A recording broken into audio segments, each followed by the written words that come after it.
안녕하세요. 성우영 세무사입니다. 오늘은 국세청에서 하고 있는 컨설팅 제도 몇 가지가 있어요. 그러니까 법인세 신고를 위해 가지고. 그러니까 이건 뭐냐면 약간 기업 입장에서는 헷갈리는 부분들인데 그거에 대해서 명확성을 조금 더 주는 이런 효과가 있죠.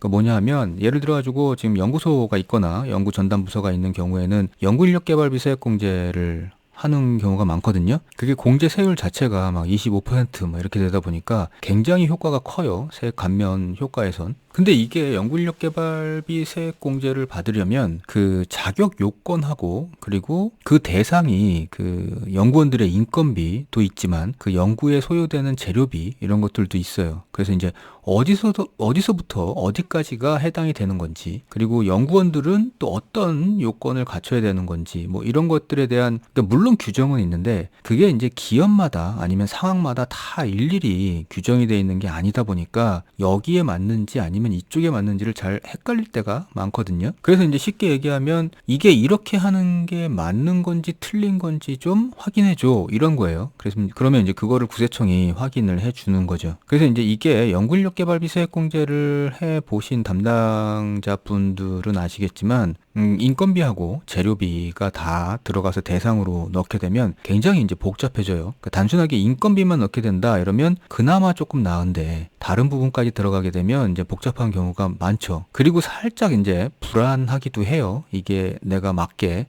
한 건지. 그리고 이제 실제로 경험상 이게 몇 년이 흐른 뒤에 이 연구인력 개발비 세액공제 받은 게 문제가 생기면 그 당시로 돌아가서 그 내용을 수정해서 신고를 해주거나, 그리고 추가적으로 세금을 납부해야 하는 것도 경제적인 부담뿐만 아니라 굉장히 시간도 많이 걸리고요. 그래서 어차피 지금 하게 되면 확인을 한번 받고 하는 게 좋다는 거죠. 그래서 이런 게 있어요. 연구인력 개발비 세액공제 사전 심사 제도 이렇게 해가지고 이런 것들이 있어요. 그래서 이제 불확실성을 해소하고 가산세 부담을 완화하기 위해서 지출 비용, 그리고 이제 지출 예정 비용, 뭐 아니면 연구개발 활동 여부 에 대해서도 확인을 신청을 할 수 있다는 거죠. 연구개발 활동 여부는 뭐냐면 이게 그냥 단순히 인건비하고 재료비만 지출했다고 되는 게 아니라 그거를 지출해가지고 연구개발을 하고 있어야 돼요. 그래서 이제 그 활동이 인정이 돼야 되거든요. 그래서 이제 그런 것들을 얘기하는 거고요. 그래서 이제 이런 심사를 신청했다가 결과를 받으면 법인세 신고 전에 받으면 다행히 그 심사 결과 그대로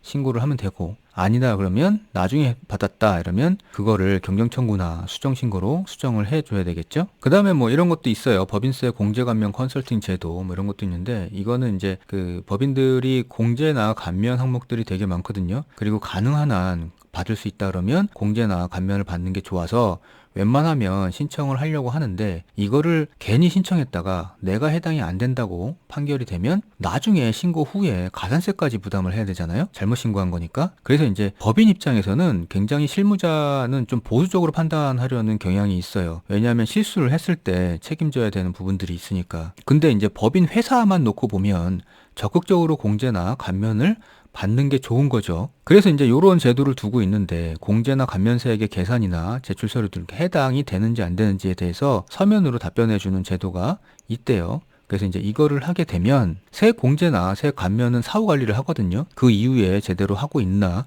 뭐 이런 것들에 대해서 사후 관리를 하게 되는데, 거기서 이제 제외를 시켜주고요. 그거를 받았으면. 그리고 나중에 이 컨설팅 내용하고 다르게, 그러니까 답변 내용하고 다르게 과세 처분이 되더라도 이제 과소신고 가산세 자체가 면제된다는 거죠. 이게 사실 이런 답변은 그 국세상담센터나 이런 데서 상담을 받아보신 분들은 알겠지만, 그 상담 내용이 신고를 적법하게 했다는 근거로 쓰일 수는 없어요. 이제 그렇게 명시가 돼 있고, 그래서 나중에 그 상담 내용과 실제 법을 해석했더니 다르게 적용이 되게 되면 신고를 잘못한 게 돼요. 아무리 국세청 공무원이 상담을 해준 거라고 하더라도. 근데 이제 이 얘기는 좀 다르죠. 그러니까 나중에 과세 처분이 되더라도 그 내용이 달라져서 이 가산세는 면제가 된다는 얘기고요. 자, 그래서 법인을 운영하시는 대표님이나 아니면 실무 담당하시는 분들이 이제 헷갈려서 세 공제나 감면을 조금 적극적으로 받기를 꺼려하는 경우에는 이런 제도도 있으니까 미리 사전에 받아놓으면 그런 불확실성을 좀 줄일 수 있잖아요. 그래서 부담도 줄일 수 있고, 그래서 이제 이런 제도를